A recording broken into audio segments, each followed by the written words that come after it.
तो सांग माने welcome back to my mini blog. तो आज करिछि मो संभव जिनस को संभव निज हाथ रे बनैछि पत्थर। देखंते चलंते वीडियो को देखिबे आ जानि परिबे केमती बनैली। तो गाधे के आसी कि मोइटी टिके फ्रेश हे गली नि तो छाडु न छाडु सकाळ तो उठिबे को पड़िबो। स्टाइल मार्की करिली एंट्री रोसई रूम को तापर बनैथिली गल गल पिठा आ आलू भज्जा। तो एटा होची कोन माने को साग एटा मते टिके कमेंट रे कहिबे जे जानचंती।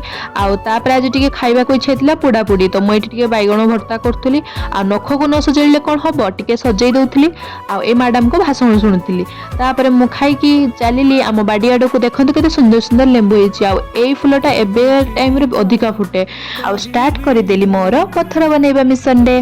तो संग माने मोइठी आज संध्यारे बनैथिली बोरा जोटा कि पत्थर रु किछि कम हे नथिला। ताको खाइ सरिबा परे मु चलतिली मोर काम करिवार। तो रूम सब सफा करिबा परे मोइठी रूम स्प्रे टिके मारि दोछि आ बहुत राति लानी आपण माने सोइ परंतु गुड नाइट।